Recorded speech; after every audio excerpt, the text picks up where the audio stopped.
Olivier Guénec va entrer en ce studio et Natacha Calestrémé, votre invité Jean-Pierre, la prévenir, ça fait toujours bizarre.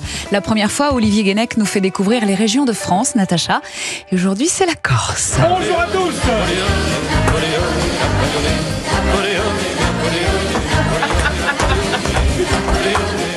Ah, ça vous plaît là?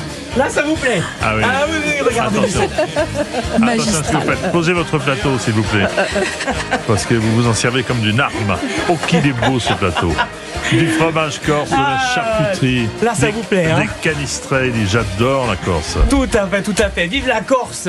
Et alors, vous avez une tenue digne de l'empereur. Vous êtes l'empereur aujourd'hui. Je suis l'empereur. C'est Napoléon Olivier Guénec aujourd'hui. C'est pas du tout. Voilà, c'est Napoléon Guénec, même, on pourrait dire. Pourquoi ce choix?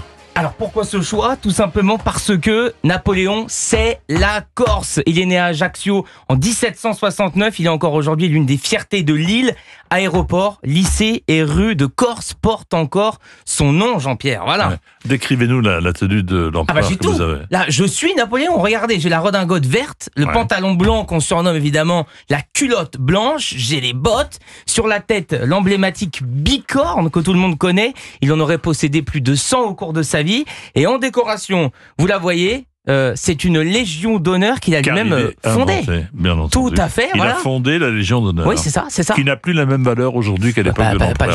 J'imagine. Et je peux vous dire que quand je suis passé dans les couloirs en Napoléon, là, tout le monde m'a respecté, parce que normalement, personne un petit peu me calcule ou me respecte dans les couloirs. Je peux vous dire que là, en Napoléon, ça a changé la donne. Mais Natacha Calestrémé est sous le charme. Oui, moi je suis impressionné. Vous aimez bien le costume? On fera un selfie avec Napoléon tout à l'heure. Avec plaisir, vous savez, c'est historique. C'est le vrai en plus, c'est le vrai. Ah oui, c'est le vrai. Parlez-nous de ce que vous nous avez apporté. Alors, aujourd'hui, vous avez tout devant vous une planche de charcuterie corse. On a du saucisson corse, la coppa corse et du lonzou.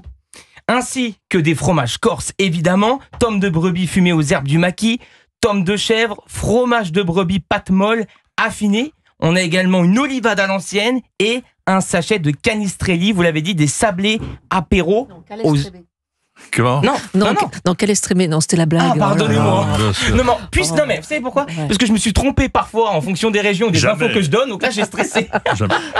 Donc des sablés aux herbes qui cartonnent. Tout cela est fourni, il faut le préciser, par Missia, l'épicerie corse à Paris, qui est au 38 rue Marguerite de Rochechouart, c'est dans le 9e arrondissement. On les remercie parce que ce plateau est absolument magnifique. Magnifique. Missia, l'épicerie corse à Paris dans le 9e. Et le patron est venu ce matin en scooter m'apporter tout ça. Ah oui, alors, je peux vous dire qu'il gère. Donnez-nous quelques infos sur la Corse, Olivier. Alors, on commence avec le roi de Corse. Le sanglier, chef. À ne pas confondre avec le porceau nostral, le porc noir corse que l'on connaît tous.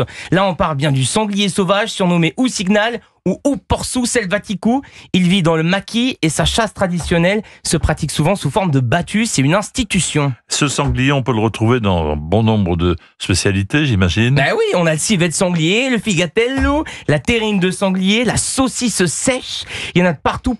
Obélix aurait été très heureux en Corse avec tout ce sanglier. Vous allez maintenant nous parler d'un fromage vivant. Je le vois, il bouge.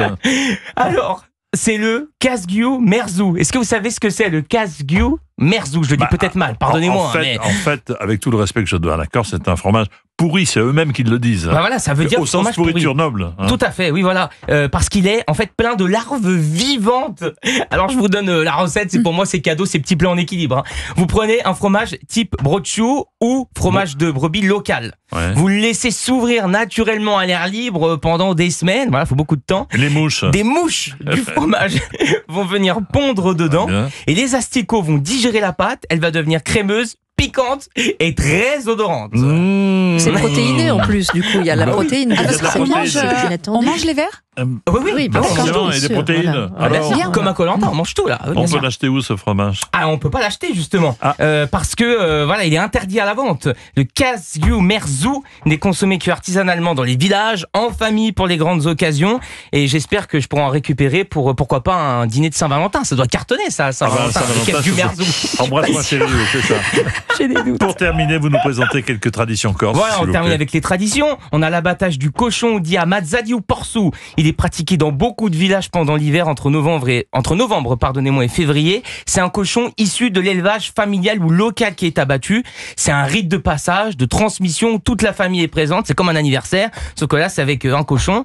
Les anciens sont là pour transmettre les gestes aux plus jeunes. Voilà. Ensuite, le soir, c'est dégustation, repas convivial, chant et musique. On termine avec une tradition corse classée au patrimoine mondial de l'UNESCO. Tout à fait, c'est la parella, j'espère que je le dis bien, c'est pareil.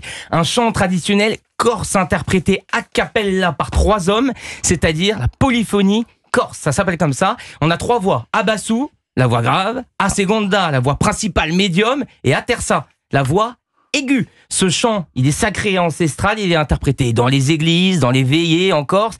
Il évoque la terre, la foi, la mort, l'amour et l'attachement au pays. Et on peut écouter pour terminer. Merci beaucoup.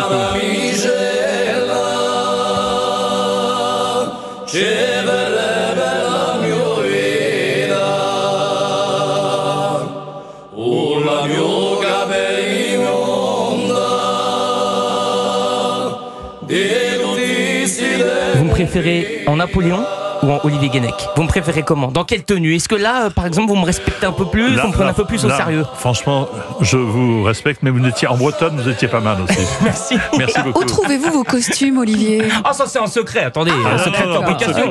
Arrêtez un petit peu là, ça va avoir des ennuis. À tout de suite sur Europe pour la suite.